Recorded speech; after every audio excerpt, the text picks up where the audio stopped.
এক পরিষ্কার করা হয়েছে। সুতরাং আইন দ্বারা নিয়ন্ত্রিত প্রতিষ্ঠান টিসিবির জন্য সংশোধিত নীতিমালা বাস্তবায়ন করা অত্যন্ত জরুরি ও আবশ্যক। এই ক্ষেত্রে যারা নিজেদের তৈরি করা নীতিমালা এই পদে পদে লঙ্ঘন করে চলছেন, যেমন 6(2) অনুচ্ছেদে 2025-এর নবায়নযোগ্য ডিলারদের পক্ষে জেলা প্রশাসক কার্যালয়ের সুপারিশপ্রাপ্ত পুরাতন ডিলারদের ডিলারশিপ নবায়নের কার্যক্রম গ্রহণ করা হবে মর্মে নীতিমালায় সুস্পষ্টভাবে উল্লেখ করে কপি সংযুক্ত আছে। এখানে সেই মোতাবেক 2025-এর নবায়নযোগ্য ডিলারদের সাথে চুক্তি সম্পন্ন করা টিসিবি অর্থাৎ প্রতিষ্ঠানের জন্য আইনি বাধ্যবাধকতা রয়েছে। 2-তে সুস্পষ্টভাবে উল্লেখ করেছেন জেলা প্রশাসক কর্তৃপক্ষ থেকে সুপারিশপ্রাপ্ত 2025-এর নবায়নযোগ্য ডিলারদের সাথে নবায়ন করা হবে, কিন্তু বাস্তবে টিসিবি কর্তৃপক্ষ সম্পূর্ণ প্রতারণামূলক, জালিয়াতি, চরম দুর্নীতি ও স্বেচ্ছাচারিতার এবং স্বজনপ্রীতির মাধ্যমে সামান্য আংশিক ডিলারদেরকে নবায়ন সম্পন্ন করার জন্য বিগত 3/5/2026 ইংরেজি তারিখে স্মারক নম্বর 26/5/104-2657 এবং 11/5/2026 ইংরেজিতে স্মারক নম্বর 26/5/2021 40-4-2660-তে যথাক্রমে 58 এবং 51 জন ডিলারের সাথে চুক্তি নবায়নের জন্য নির্দেশনা প্রদান করেছেন। এখানে বলে রাখা ভালো, জানিয়ে রাখা ভালো আমাদের যে এখানে কিন্তু জেলা প্রশাসক কর্তৃক সম্পূর্ণরূপে আমাদেরকে যে ডিলারগুলো ওখানে যাচাই বাছাই হয়ে আসছে তাদেরকে কিন্তু ডিলারশিপ নবায়নের জন্য তারা সুপারিশ করেছেন, অথচ তারা আংশিক কিছু ডিলারদেরকে নবায়ন করে বাকিদেরকে এই ডিলার নীতিমালার অজুহাত দেখিয়ে তাদের সৃষ্টির যে নীতিমালা সেখানকে তারাই ভায়োলেট করে তারা কিছু সংখ্যক খুব কাছের কিছু ডিলারদেরকে তারা নবায়ন করার সুযোগ দিয়েছেন। অন্যদিকে বিগত 3/5/2026 ইংরেজি তারিখে স্মারক 26/5-21-45-4-2-26-55 এবং 11/5/26 ইংরেজি তারিখে স্মারক 26/5-21-45-4-6-2-6-5-8 যথাক্রমে 64 ও 99 জন ডিলারদেরকে ওয়ার্ড ভিত্তিক ভোক্তার প্রাপ্যতা অর্থাৎ আসন ফাঁকা না থাকার মর্মে উক্ত ডিলারদের সাথে নবায়ন চুক্তি করা হলো না বলে বাতিল বলে উল্লেখ করেছেন।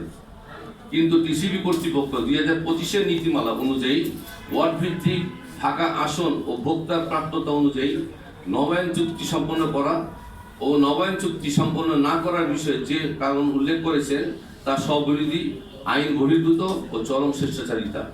তাছাড়া টিসিবি কর্তৃক এক্ষেত্রে বিন্দুমাত্র নীতিমালা, নিয়ম কানুন, ফাঁকা আসন ও ভোক্তার প্রাপ্যতা ইত্যাদি বিষয়ে কোনো কিছুই সঠিকভাবে মেনে চলেননি, অর্থাৎ বিন্দুমাত্র তথ্য করেননি।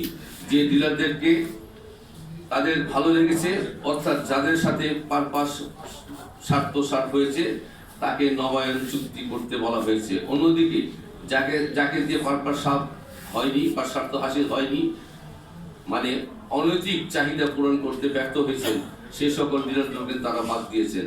বলতে গেলে গায়ের জোরে অদৃশ্য শক্তির ইশারায় স্বজনপ্রীতি ও ক্ষেত্র বিশেষ ব্যাপক অনিয়ম ও দুর্নীতির মাধ্যমে নবায়ন চুক্তি সম্পন্ন ও বাতিলের নির্দেশনা দিয়েছেন। শুধু তাই নয়, এমনও ওয়ার্ড রয়েছে যেখানে কয়েক মাস যাবৎ ভোক্তার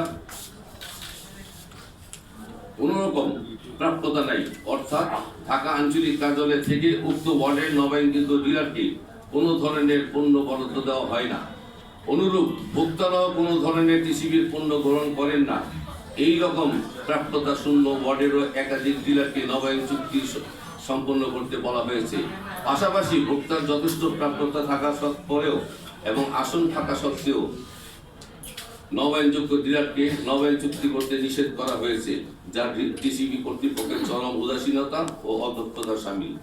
সম্মানিত সাংবাদিক ভাই ও বোনেরা, এছাড়াও ডিলার নবায়ন চুক্তি সম্পন্ন বাতিলের নির্দেশনা ওয়ার্ড ভিত্তিক পর্যালোচনা করলে পরিষ্কার লক্ষ্য করা যায় যে সকল ওয়ার্ডের কার্ড সংখ্যা একেবারেই কম বা নগণ্য, সেখানে 2 থেকে 3 বা তারও বেশি ডিলারকে নবায়ন চুক্তি করতে বলা হয়েছে।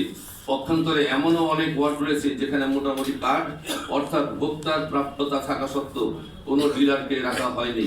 অর্থাৎ এক অজানা কারণে উক্ত ওয়ার্ডগুলোকে ডিলার শূন্য রাখা হয়েছে। এতে সহজেই পরিষ্কার ও প্রতীয়মান হয় যে ডিলার নিয়োগ ও বাতিলের ক্ষেত্রে টিসিবির অভ্যন্তরে একটি অসাধু দুর্নীতিবাজ প্রতারক চক্র গড়ে উঠেছে, যা টিসিবির দীর্ঘদিনের সুনাম ও ঐতিহ্যকে ধ্বংস করতে চায়। প্রিয় সাংবাদিক ভাই ও বোনেরা, শুধু তাই নয়, টাকার বিনিময়ে টিসিবির কর্তৃপক্ষ মৃত ব্যক্তিকেও টিসিবির সাথে নবায়ন চুক্তি করার জন্য নির্দেশনা প্রদান করেছেন। অন্যদিকে আসন ফাঁকা নেই, ভোক্তার প্রাপ্যতা নাই, এই ধরনের মিথ্যা বানোয়ার প্রোপাগান্ডা চালিয়ে আইনগতভাবে সঠিক এবং জেলা প্রশাসক কর্তৃক সুপারিশপ্রাপ্ত দীর্ঘদিনের অভিজ্ঞ ও পুরানো ডিলারদেরকে ডিলারশিপ বাতিল করেন। এক্ষেত্রে টিসিবি কর্তৃপক্ষ সকল প্রকার আইন কানুন বিধান নিয়ম কানুনের বৃদ্ধাঙ্গুলি দেখিয়ে চলেছেন। টিসিবি কর্তৃপক্ষ একদিকে বলছেন প্রাপ্যতা নাই, অন্যদিকে ওয়ার্ড ভিত্তিক 8 থেকে 10 জন করে ডিলার নিয়োগের কথা বলে অনলাইনে আবেদন জমা দেওয়ার জন্য নির্দেশনা প্রদান করেছেন। সুতরাং এটি অনুমেয় হয় যে কারণে দোহাই দিয়ে জেলা প্রশাসক কর্তৃপক্ষের সুপারিশ থাকা সত্ত্বেও পুরানো ডিলারকে বাতিল করেছেন, তাহলে হঠাৎ করে এমন কিভাবে ভোক্তার প্রাপ্যতা আসলো? এখন কিভাবে আবেদনকৃত ডিলারদেরকে অ্যাকোমোডেট করবেন? বাস্তবে সবকিছুই টিসিবি কর্তৃপক্ষ সাজানো নাটক এবং নিজেদের লোক দিয়ে আবেদন করিয়ে টিসিবি ডিলারশিপ ব্যবসা নিজেদের বাগিয়ে নেওয়ার চেষ্টা চালাচ্ছে। সম্মানিত সাংবাদিক ভাই ও বোনেরা, আমরা ডিলারগণ টিসিবি কর্তৃপক্ষের নির্দেশনা মোতাবেক অফেরতযোগ্য 5,000 টাকার পে অর্ডার প্রদান করি, জেলা প্রশাসক কর্তৃক সুপারিশ প্রাপ্ত হই। আইন অনুযায়ী আমরা সঠিক। টিসিবি কর্তৃক প্রণীত নীতিমালা বলা হয়েছে 2025-এর নবায়নযোগ্য ডিলারগণ যারা জেলা প্রশাসক সুপারিশ প্রাপ্ত হয়েছেন তাদেরকে নিয়োগ প্রদান করা হবে, নবায়ন সম্পন্ন করা হবে। সুতরাং কর্তৃপক্ষের প্রণীত নীতিমালা জেলা প্রশাসক কর্তৃক সুপারিশ প্রাপ্তির আইন অনুযায়ী সঠিক। তাই 2025-2026 সকল ডিলারকে অবশ্যই ডিলার হিসাবে গণ্য করে সকলের নবায়ন চুক্তি সম্পন্ন করা অত্যন্ত জরুরি। আইনগত আইনি বাধ্যবাধকতা রয়েছে। সম্মানিত সাংবাদিক ভাই বোনেরা, উপরোক্ত বক্তব্য ও আলোচনা সঠিক এবং সত্য, তাই আমাদের লিখনের মাধ্যমে সমাজের অনিয়ম, অত্যাচার, দুর্নীতি ইত্যাদি দূর করার লক্ষ্যে আমাদের ডিলারগণের প্রতি যে অত্যাচার ও নির্যাতন চলমান রয়েছে তা আমাদের আপনাদের স্বনামধন্য সংবাদপত্র এবং ইলেকট্রনিক্স মিডিয়ার প্রচার করে মাননীয় প্রধানমন্ত্রী ও মাননীয় বাণিজ্য মন্ত্রী মহোদয়ের নজরে নিয়ে আসবেন। আমরা বিশ্বাস করি জনগণের নির্বাচিত সরকারকে এই সকল বিষয়ে টিসিবি কর্তৃক ভুলভাবে অবগত করাচ্ছেন। শুধু তাই নয়, ওনারা সম্পূর্ণরূপে একটি বানোয়াট মিথ্যা নীতিমালা, মন গড়া নীতিমালা তৈরি করে তারা সরকারকে ভুল বুঝাচ্ছেন। সুতরাং কর্তৃপক্ষের প্রণীত নীতিমালা আমরা বিশ্বাস করি